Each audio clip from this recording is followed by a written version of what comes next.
Okay, welcome everybody to today's lecture about Nietzsche. This is part of my philosophy course. I've done some other videos about Spinoza and a lot of the pre-Socratic philosophers and Stoicism and Epicureanism. So if you're into philosophy, please check out those lectures, I suppose, or classes or discussions on old philosophers. We're moving on to Nietzsche today, and he's someone who is very often misinterpreted, I think, and I think that's partly Nietzsche's fault. If you look at a lot of his books, he writes a lot of aphorisms, he writes a lot of paragraphs, really, where he talks about one topic and then about another topic and then about another topic. And it means it's very hard to find a system in his philosophy, but I want to show that he does have a system. And to do that, I'm going to use the book in which he shows his, in which he talks about his philosophy in a very systematic way. And that is On the Genealogy of Morality. So if you want to have a look for this book online, you can find it very easily. Just type in Genealogy of Morality PDF, and you'll be able to find a copy of Nietzsche's On the Genealogy of Morality.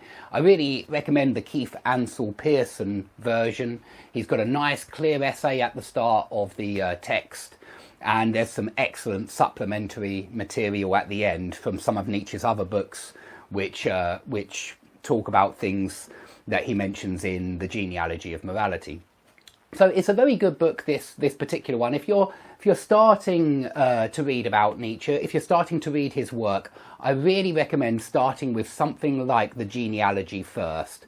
One of his books where he's actually writing in an essay format. It just makes it a lot easier to see where he's coming from. So I really recommend starting with the Genealogy of Morality, and not something like Thus Spake Zarathustra, which is really poetic and very difficult to understand if it's your first book.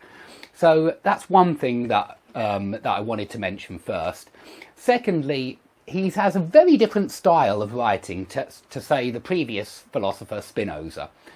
Spinoza writes in a very direct way, and I think it's much easier to see clearly what Spinoza is saying. I think it's a little bit more difficult with Nietzsche. However, with the Genealogy of Morality, he makes himself very clear. So let's talk about what he discusses in this book. Now, this is a book very much about ethics. The last book we looked at was called Ethics by Spinoza, but the majority of that book actually talks about epistemology and ontology. It discusses problems of the mind and the body and the structure of existence, and only in the last two chapters does it start to move on to ethics. But it was a very important question for Spinoza, and it's a very important question for Nietzsche, ethics. It's really what Nietzsche talks about most of the time. And so Nietzsche asks us, what is the value of values? He wants to know what the value is of having an ethical system. Does it have any value? And what kind of values does it have? What kind of, how can we interpret a moral system? And so he doesn't seem to like, he talks about some other people who he calls the English psychologists, and he doesn't like their genealogy of morality, because the English psychologists have explained where they believe morals come from. And really, he's talking about the social Darwinists. We have had a lot of people in England who have tried to explain the origin of morality from a Darwinistic viewpoint, from a Darwinistic perspective. And so they try to explain how morals have evolved slowly over time, how altruistic behaviour has evolved, and they try to do it in terms of evolution, in terms of Darwinism. And he gives an example of this. He says that these English psychologists, they usually find the origin of morality in utility, in usefulness. They say that morality is useful for mankind, and this is why it's developed. They suggest that good acts were first praised by the recipient of the good act, as useful. And after a while, it became a habit to carry out good acts because they were praised. And in the end, you felt that you were doing something good yourself, even though at the beginning, in the origin, it was only the recipient that called the act good.